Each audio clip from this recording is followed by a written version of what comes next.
Hey everybody, good afternoon. I'm Andrew Haley and welcome to another episode of Wirecast Live. It is Thursday, 2:30 Pacific Time, and we are in lovely California. Wherever you are out there in the world, if you're a Wirecast fan, please leave a comment on our Facebook page. We do take those. We'll be responding to those throughout this broadcast. Let us know where you're at. We're very curious to know where you're logging in from. Where do you watch this show from? How did you find us? And hopefully you're enjoying the episodes. You can find a whole backlog of previous episodes we did. We do these once a week, and they're just a fun time that we get to spend out and hang out with you and teach you some cool things you didn't know about Wirecast or talk about specific questions you may have had. This week, the topic is how to bring Skype calls into Wirecast. This is a question we get all the time. One of the best things about Wirecast is that it allows you to broadcast amazing live broadcasts like this one to places like Facebook, where we're broadcasting right now. That being said, another thing that you often want to do with that is maybe hold an interview or a talk show or bring in a remote guest that you can interview, talk with, riff off of. Maybe you can host a show together. And usually you're going to use something like a conferencing software, something like a Skype or a Google Hangouts or so forth. So the obvious next question is, how do I bring that into Wirecast and make it all work together? Very common question, and something that I'd love to show you right now today, because hopefully this isn't, we aren't the only ones that have these questions. There's many people that this may benefit out there. We did post a blog on our website some years back on this topic, but things have changed enough since then, and the software is always changing. As you'll see from today, there's a couple ways to do it, and we can go through those. And then we'll take some questions at the end or as we go along. Before we get too far into that, let me pull up the stream here so I can at least see what you guys are seeing. And that way I can follow along as you leave questions or comments. We'll also be able to throw those up on the screen when they're ready, or as comments start coming in. I'm going to make sure there's no echoing or broadcasting on that. I'm going to make this a little larger so you can see how this works. And the goal here is to bring in a live shot of someone calling on Skype. So what you need to do is obviously make sure that you're connected on whatever the calling software that you like to use is, or the conferencing software. Establish connection, set up a time, make sure that they're ready, they're expecting your call. Maybe have them call in before the show begins or before you go live, so everything's working, the audio's working, you can do sound checks and so forth. Make sure your internet and bandwidth. If your internet and bandwidth aren't working, then the Skype call doesn't make any sense. It's not going to help you, and the quality of the audio or the video will not be good enough to maybe for people to stick around long enough. Hopefully today we won't have any of those issues. So there's a couple ways to do this, but I'm going to start with the basic way that you can kind of keep everything on your computer as you do it. So pull up your Skype document, and I've made this one extra large so that we can follow along as we go. The first thing you need to do is you want to capture this Skype window, because that's where the call is going to occur. Capture that and bring it into Wirecast. And to do that, you're going to use a tool called Desktop Presenter.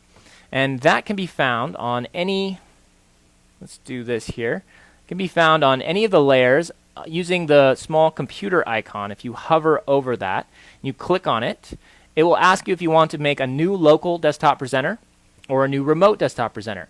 For now, because I'm keeping everything on the same computer, Wirecast and Skype, it's all happening in the same computer, I'm going to use local. But you could use remote if it was on a separate computer, a separate machine. And then at the end of this, I'm going to show you how you can use something as simple as your phone or an iPad to bring in a caller through Skype that way. Some advantages and disadvantages to doing it that way. So for I've actually already set up the shot that I need. So I'm going to bring it in the source settings. You're just going to add a new one. And when you do that, it's going to ask you what do you want to do, or where do you want to capture that? And let's go, when you create a new one, it's going to get a number appended to it. Usually it comes in as local desktop presenter 0. That's usually the first shot that's created with that in the source settings. which you can access from the Sources menu. This is one of your 4 windows you're going to be using in Wirecast the most. It's the Source settings where you configure all of your live media and live shots. In this case, we're configuring a live shot of our desktop or our screen or another application, in this case, Skype. So go to the Source settings. That pulls up this window where you can see a list of all the available live sources and even other sources on the network. And under the section titled Local Desktop Presenter Shots, you should see the shot that you just created called Local Desktop Presenter 0. And we can rename that. It's kind of a good thing to do right off the bat. And we're going to call it Skype. So we're going to rename it so we can keep reference to it when we need to pull it in. The next thing you want to do is change your capture type from monitor. If it's already, by default, I believe it's on monitor. Change it to window. And then select the window or application that you want using this button at the bottom. The reason there's such a huge gap between these the upper buttons and the lower button is just honestly due to some layout things in the user interface, and also the size of the window that I have here. But you just use this button. This is a very important button. It is where you configure a lot of those settings. And then point Wirecast's desktop capture towards the application you want to capture. In this case, I want Skype. And then if you have multiple windows or application windows in that program, you'll need to tell it which particular window you want to capture. In this case, I've just got the main Skype window open, so I'm going to point it to Skype. So it's pretty simple at that. And if you did that correctly, then you'll see in the preview here, which I can make a little larger, it's grabbed the entire window. And even though this window's in the back behind my Wirecast can actually see through it, see behind it, the desktop capture, and pull in the whole window. And it's not even showing my mouse cursor, which I probably don't want anyway. That's a good thing to uncheck. Make sense? So we've got a shot. It's just the Skype window, but we haven't done any calls yet. And the Skype call isn't actually in my project yet. So I've configured it in the sources, in the show source settings dialog, but now I need to add it to a layer or to a shot list down below here. So I'm going to do that. I'm going to come back and click on the computer icon, and I'm going to now click Add Skype Shot. And there it is. And if I click on it, pull it up, it pulls up in the preview window. All right, the next thing to do is to call my guest, right? So I'm ready on my end for the most part. And I'm going to call my friend Alexis. Hopefully she'll be there. First, let me put on some headphones, so hopefully I can hear what she's saying to me. These headphones are just plugged into my computer, and Skype is routing all the audio out through my audio card. And we'll see if she's home. Actually, at the office. Hey, Alexis. Hey, Andrew. How's it going? Good. How are you doing? Good. Thanks for being there and for being our lovely assistant for today's Skype call. All right. So, Alexis, I'm just going to walk people through as I add your shot into the into our Wirecast project and how they might get it ready to broadcast. So it might be a little boring for you. I apologize. But, if you have something you need to work on in the meantime, please feel free to do that. And we'll come back and we'll, once things are ready, people will hopefully be able to see the final result. Sounds good. All right. So, everybody, if you're watching this on my desktop, you can see that, again, Alexis's shot, the Skype window, is behind my Wirecast window, but we can still get the desktop presenter shot still captures her full screen. Another thing Skype likes to do is it puts this little current call window on the screen, and that can be annoying. You may want to park that on a different screen if you have a different screen available.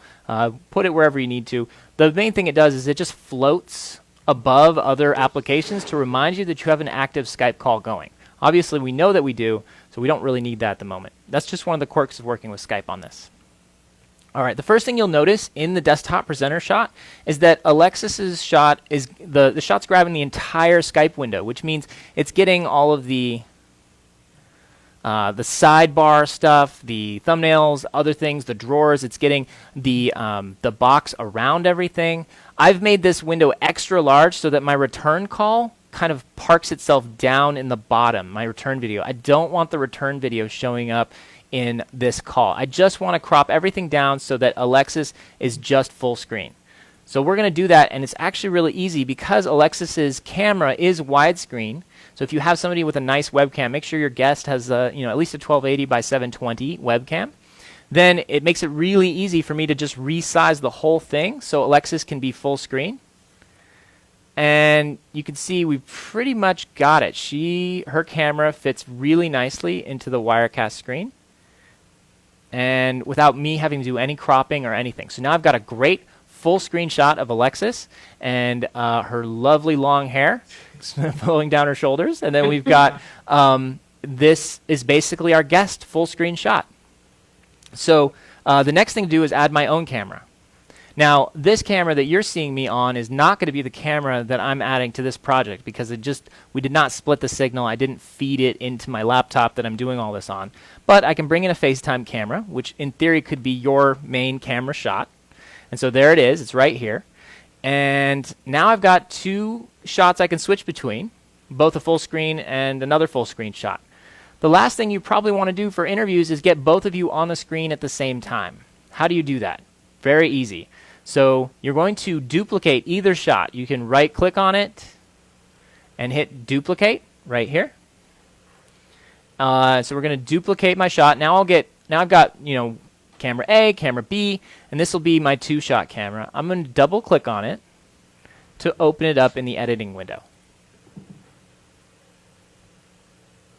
And I just want to change the template. We have this little button in the shot editor, which is the templates button. I'm going to click on this button, and that's going to pop up my template chooser. And you can see right here we provide automatically a whole bunch of different layouts for you to use in your shots. And I could choose a side-by-side, I could choose angled in, we could do a picture-in-picture, a corner, whatever I want. For this shot in particular, I'll probably do a side-by-side, just to keep it super simple. You could do a full screen side-by-side if you wanted. We could do it that way. For this, we're going to apply it. And this will just make us a little bit smaller, and it's going to pop us in the middle. And you can see it automatically assigned me to the A placeholder, and then it's going to assign Alexis's shot or whatever we want to the B placeholder image. So we'll just go over to our source selection. This is all available under the Choose Media tab or attributes. So you choose your media. You choose whether you want camera A or camera B, the two live sources we have plugged in. I'm going to choose Alexis's for placeholder B, and that should pop her in. Now, it brought in the whole shot again, so I'm going to have to recrop it, but that's not a big deal. We can actually do that fairly simply using our crop tool here. So to make it really easy, I'm actually just make the thing a lot larger, so my crop is better. And I'm going to crop out the left side, get that control bar out of there. A little bit more right there. We're going to crop out the top so we get the blue part off. And then we're going to use the bottom, and we're going to crop out my return call. And if we did it right, if we're about right on the money, we should resize it now. And you just want the two images to be approximately the same size. We're actually going to change this a little bit because we'll need to resize them, because we're going to add in some titles and some other things we can do with this. So now I've got Alexis on and myself in a two-shot. I can take that live, and it looks really good. And then, of course, I can swap between Alexis's camera. So Alexis, one of the questions I wanted to ask you was, what did you have for breakfast? Oh, we talked about this already. I ate some oatmeal this morning. I've asked her this question like 3 times today because we've been practicing. So I can bring her full screen while she's talking, and then I can cut back to mine if I want. Now, another tricky thing you can do is you can turn on Wirecast's virtual camera output, which is right under the output settings. You can turn this on. My computer's kind of chugging right now, so I'm not going to try to do this. But I might turn off live icons and make this work. But if you turn on the virtual camera output, you can then, in Skype, use the virtual camera output as the Wirecast output. And maybe we will try that real quick, Alexis. Hopefully things don't crash on us. But here's what's cool about this.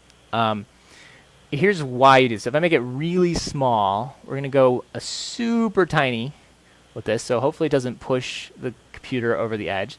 We're going to start the virtual camera output. And you can see my CPU just spiked quite a bit. It's working really hard. So I'm going to go over to my Skype preferences. And Alexis, I'm going to choose the Wirecast virtual camera as my camera. And that should reconnect you, and you probably lost the video connection. Yep. But if it works correctly, what's neat about this is I can feed Alexis through the return video. I can feed her exactly what's happening in Wirecast. So she can see everything the audience sees in Wirecast in the Skype call. This is probably something you want to set up beforehand, not like I just did on the fly, because obviously Skype's having trouble reconnecting. So Alexis, why don't I call you right back? We'll see if we can get this to work. Hold on. All right.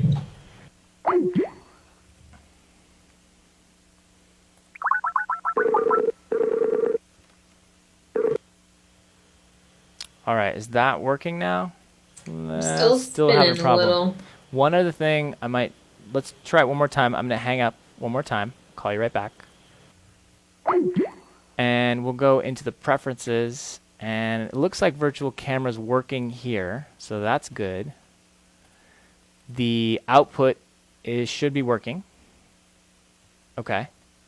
And let's try this.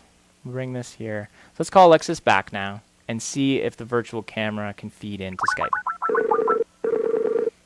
One of the things about virtual cameras, and I think this is the problem, is that we'd actually have to quit Skype and reopen it in order for you to see this. So I'm sorry I just thought of this on the fly, but I thought it might be worth trying. What this does, again, is it allows Alexis to see if you do this the right order. You start up Wirecast, you start the virtual camera, and then you open Skype, and then you do your desktop presenter stuff. Then Alexis, you'd be able to see exactly the same shots that everyone else sees, but through the return video. And that way you'd know if you're on camera, you'd know if I was on camera, you'd know if you were on the two-shot. If I was showing like a title screen, you'd know that. It's a great way for the guest to keep on track with whatever's happening in the broadcast itself. Okay, so that is essentially how it works. That's basically the trick to adding a Skype call to Wirecast. Now, audio can be a little bit tricky, and that's something we should talk about, but it's not something I can really demonstrate here. The main goal with audio is you want to pull, Skype's great, it can route the audio wherever it needs to go, so you can route it out through a headphones jack, and then you can listen to it, and you can even pull it back into Wirecast if you have a little USB capture card or a USB audio input. And then Wirecast can get its own isolated audio, and you don't have to rely on the desktop presenter audio to hear everything, because then you have to turn on your monitors, and that can be a little tricky because if Wirecast is hearing the same audio that that Skype is hearing, it can kind of get in a loop. It won't sound so good. So you just want to isolate that audio by perhaps routing it out of the computer into headphones or something like that, and just splitting it and then bringing it back into the computer on a separate bus or separate input so that Wirecast can hear it. There's also some stuff you can do with Soundflower and virtual devices, but that might be your biggest challenge, is just making sure everybody can hear it. In our case, we're routing all of the audio out into a board, including my microphone and everything, and that's how you're hearing this audio. It's also how you're hearing Alexis's audio. Okay, Alexis, well that, I think the last piece I wanted to show folks was how we could add a title or a two box. We actually anticipate that people would want this kind of broadcast or workflow in Wirecast. So in our media library, in the shot editor, we provide a bunch of handy elements that they can use to make their interviews look great. So one of the things I'm doing right now is I'm putting you into like a screen with a box and a title. I can put your name beneath it, and all you need to do is just arrange things the way you want them. And obviously this template is more of a standard definition template, so it would be, you might need to crop the edges of the two shots just so that it fits inside of each shot.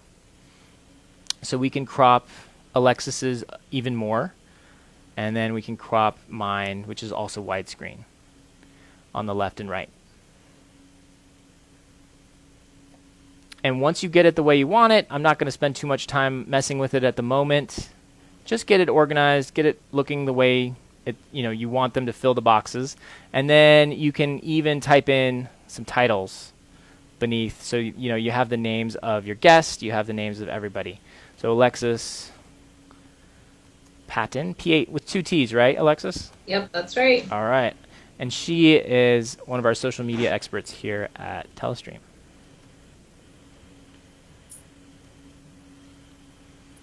And then on mine, you do the same thing. You could put the title and so forth. So that's basically how this works as far as bringing in a Skype call. And I want to show you one other way to do this, and this would be through another device. It wouldn't be using the same computer, using the desktop capture method or any of that. Instead, what we'll do is we're going to use an iPad. So I'm going to show you how that works next. So Alexis, thanks for being so patient with me. I'm going to hang up now, and I'm going to call you back using an iPad. Sounds good. All right. Talk to you soon.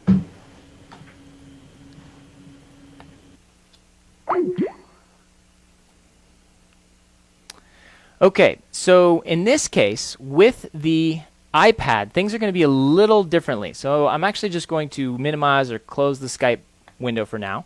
And let's close this Wirecast document. We don't need this anymore. We're going to stop the broadcast, which is really just asking, do you want me to stop the virtual camera? I don't want to save it. We're just going to start with a brand new document again, and you'd see how this will work. Okay, so with the iPad method or the iPod or, and so forth. This is one of the things that we implemented in Wirecast, and I think I talked about this on a past Facebook broadcast, is you can connect a lightning cable to a Mac computer. So Mac users have this option available to them. If you don't have the lightning cable, and honestly, you may want to use this method even if you do have a Mac. You can get like an HDMI adapter and go out of your iPad or iPod via the lightning cable to HDMI or get an adapter and then capture it into your computer, into Wirecast. In our case, we are just using an iPad with the lightning cable plugged right into the USB port. I've noticed that there are some issues with speed if the application's too much or whatever, but we're going to use that for these purposes, and it should work okay. So it's connected right into the computer, and if everything's working all right, it should just pop up as a live available source. And there you can see I've got my Andrew's iPad shot available for choosing. So I'm going to select that. And there's nothing, it's just the Skype. I've got Skype pulled up on the iPad. Again, the iPad has a 4:3 aspect ratio, so that's just, it's not widescreen, but if you were using your iPhone or something, it would be. And let's call Alexis. I'm just going to hit the video call button, and that should pop up here. Hold on. Hey, Alexis.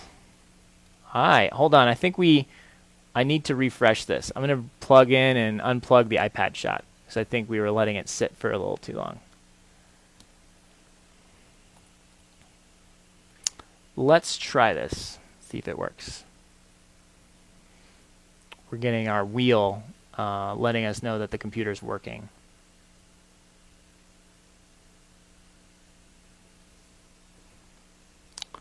Let's try this again. Okay, so that may have been too much for Wirecast at the moment. We may need to quit this. So what I'm going to do is I'm going to quit Wirecast, and so you're going to my desktop's going to disappear, but that's okay. If Deborah Lee, you want to put me full screen while I do a reset? I'm going to do a force quit here. So can you put me full screen like the Facebook Live main title page? There we go. Okay, so I'm just going to force quit Wirecast real quick. I'm going to resend my desktop. I have to reopen it real quick. And that's okay. It's just sometimes when you're working with computers, these things happen. We're going to launch Wirecast again and just reset it. There's the hashtag, hashtag WirecastLive. If you have any good tweets, please send them to us. We'll throw them on screen. And actually, Deborah, if you want to put up the comments, if you have time, we could do that while we're waiting, while I'm relaunching this, and maybe we could take couple questions if this takes a little bit longer.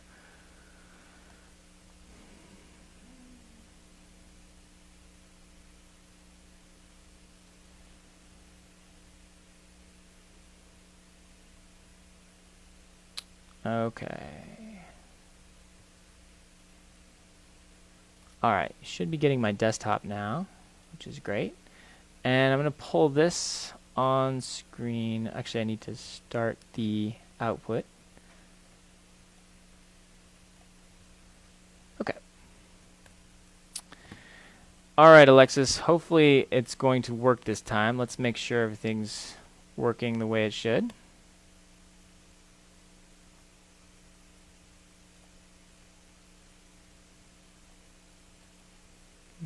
Let's delete this. Let's reconnect the iPad again.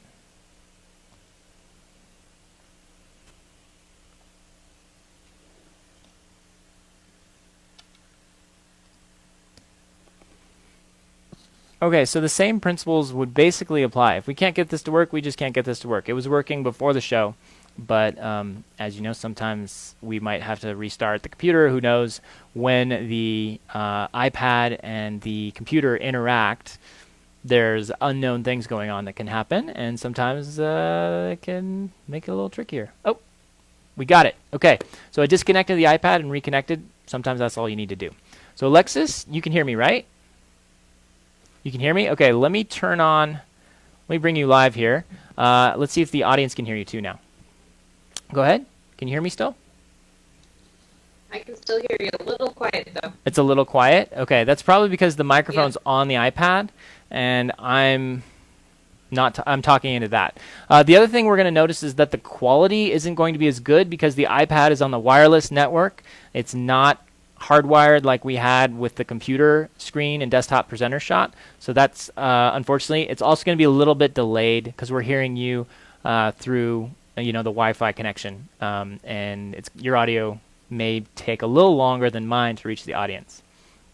So, but other than that, I'm a little quiet, but other than that, everything's working. You see the video and the audio is working okay? Yep, looks great. Awesome. Okay, so same thing happens with this thing. The only downside you can see is that the return shot is in the screen. That's a downside. And I don't really have an answer for you on that. You can move it around the screen, but I don't think you can get rid of it.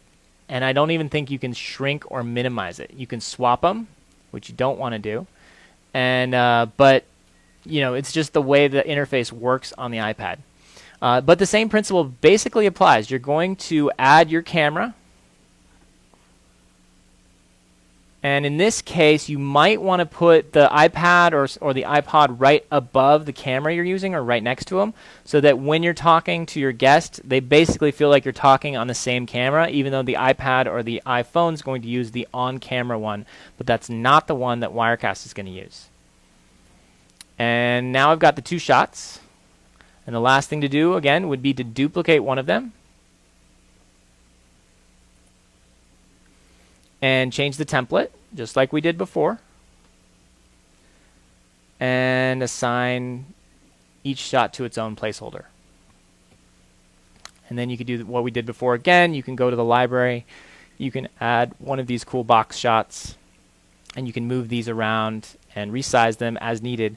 Cool thing about this, I don't really have to crop anything because the iPad shot is actually already 4:3. Was your phone ringing, Alexis?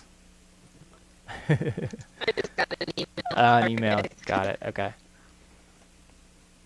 All right, and that's kind of it. We've got the return shot there. You may want to consider cropping that out. This method is neat because it gets it on another device, but you've got some downsides to it as well. Another option for you would be to set up a whole separate computer and do Skype there. Then you have more control over the size and the return video and all that stuff. But that's it, folks. That's bringing Skype calls into Wirecast. So I think, Alexis, you were great. Thanks for being patient. How are the comments online? Are we getting, are people, I haven't really had a chance to look at them. Yeah, everyone's really liking it. You have a couple questions in there. Maybe Beverly can sum up on the screen for you. Okay. I think we'll do that, and I'm going to hang up because the audio is really bad through this iPad, so I apologize. But Alexis, thanks so much. And then if you want to interact with folks or you guys have questions for Alexis, she can direct you or answer any of these questions. She's going to be chatting on the Facebook account on the comments here as well. Thanks, Alexis. Bye-bye. Thanks. So I'm going to hang up the call there, and we can take my headphones out. And I hope that gives you a good idea of how you might set up a Skype call in Wirecast. And let's take some comments or some questions. Can we throw those on screen at all, Deborah-Lee? Is that going to work? So, Jonathan, basically nothing what I tried to do worked. Actually, I think a lot of it worked. I don't know. The only thing that didn't work was when I pulled a fast one on Wirecast, or on Skype, really. It was Skype that had the problem that it could see the Wirecast virtual camera in my preferences, but it wasn't able to translate that and bring it into the call. The other thing that worked was the iPad worked well enough, but there's a lot of, it's a big Wi-Fi network here, and there could be a lot of interference. I just don't trust a Wi-Fi connection unless you've tested it enough. By far, I would prefer a wired connection, and I don't know how you get a wired connection for a mobile device, but if you think you're getting good, solid connectivity, then you can do that. Audio should work fine. And then it also worked great when we did the desktop presenter shot, so I don't know what you're talking about, Jonathan. It seems like it looked like it was great. Oh, good tips. All right, you were just joking with me. Sorry. It's hard to read sarcasm in text form. All right, let's go through some other questions here. Let's see. Nice job, Deborah-Lee. Nice job bringing up the comments. So you got a comment there. Thanks for bringing those up. Now everyone can read them. And Deborah-Lee, they can see your mouse too. So as you scroll through that, it's gone now. It's no big deal. One of the options you can check in Wirecast is to whether or not to show the mouse when you do that stuff. So she can make it look like she's scrolling it magically, even though it's really just a mouse hovering over it. How else are we doing here? What kind of MacBook do I have, Jonathan? I have a 2013, late 2013 MacBook Pro with all the fixings. It's got 16 gigs of RAM, NVIDIA graphics card, and a quad-core i7 processor, which is so key. Highly recommend having a quad-core processor and a good graphics card. Wirecast needs a Mac Pro. Laptops don't normally have the power. Honestly, as you can see, everything I was doing there was in my laptop. I'm running, 3 years old now, and it's still a beast. It's doing great.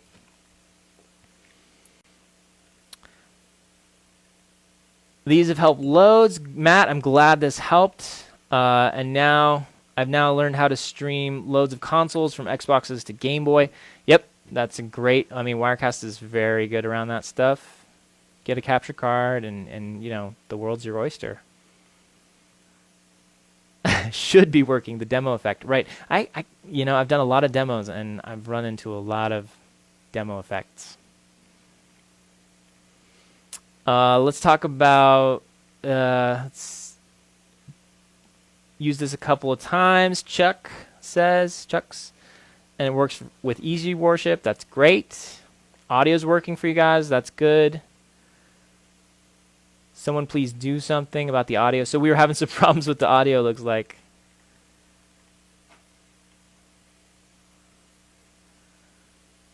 Cool. Watching from Toronto. Dave. Preston. I don't know where you're watching from. #WirecastLive. We put that in there. Cool. Well, guys, I think that covers our topic for today. Unless you had some other questions, we can, I'll take those, but we can call it a wrap for today. And we'll see you next week, next Thursday at 2:30 here on our Facebook page. Thanks for watching, and don't forget to tweet us at #WirecastLive or, tweet to us with the #WirecastLive or at us at Wirecast. Thanks so much, you guys. We'll see you next time. Bye-bye.